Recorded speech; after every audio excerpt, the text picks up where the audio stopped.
দেখুন, আমি খবর পাওয়ার সঙ্গে সঙ্গে 5 মিনিট বা 10 মিনিটের মধ্যে আমি সেখানে পৌঁছে গেছি। আমাদেরই পার্টি কর্মী, তারা ফিরছিলেন একটা টোটো গাড়ি করে। একটা জেসিবি গাড়ি একটা অ্যাক্সিডেন্ট হয়েছিল। এই অ্যাক্সিডেন্টের পরে তাদের একটু চোট হয়েছে, তার মাথায় লেগেছে, মাথা ফুলে গেছে।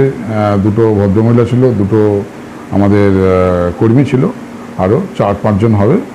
তা তাদের আমি সঙ্গে সঙ্গে খবর পেয়ে আমি সঙ্গে সঙ্গে দেখতে গেছি। আমাদের এই নার্সিংহোমে ভর্তি ছিলেন, সেখানে গিয়ে সমস্ত ডাক্তারের সঙ্গে কথা বলেছি যাতে ট্রিটমেন্টটা ভালো হয়। এখন যা সুবিধা অসুবিধা যাই হোক, আমি বলেছি যদি কোনো অসুবিধা হয় আমাকে বলবেন, আমি সবটাই সাহায্যের হাত বাড়িয়ে দেবো, কোনো অসুবিধা নেই, আপনারা সুস্থ থাকে যাতে, সেই মতো আমি বলেছি। এই মুহূর্তে তারা এখন এই মুহূর্তে ভালো আছে। কিছু কিছু জায়গায় সিটি স্ক্যান ফ্যান করতে হবে, সেটাও ডাক্তারবাবুকে বলে এসেছি। যদি করতে লাগে সেগুলো করে পুরোপুরি যেন আমার পার্টি কর্মী পুরো সুস্থ হয়ে যায়, সেটা আমি পরিষ্কার জানিয়ে এসেছি। তার জন্য যা করণীয় দরকার আপনারা করুন। আমরা মানে বিধায়ক হিসাবে আমি বিশেষ করে তাদের সমস্ত দিক থেকে আমি সাহায্যের হাত বাড়িয়ে দেবো, অসুবিধা নেই।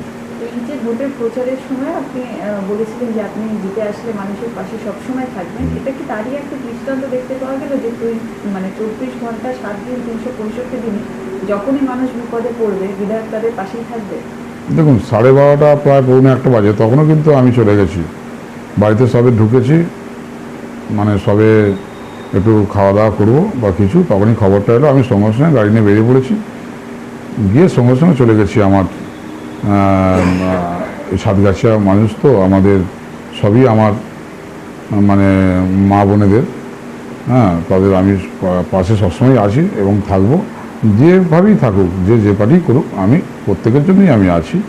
আমি সবার পাশে থাকবো এবং সাহায্যের হাত বাড়িয়ে দেবো এবং প্রত্যেকটা বিপদে মানুষের পাশে আমি থাকবো।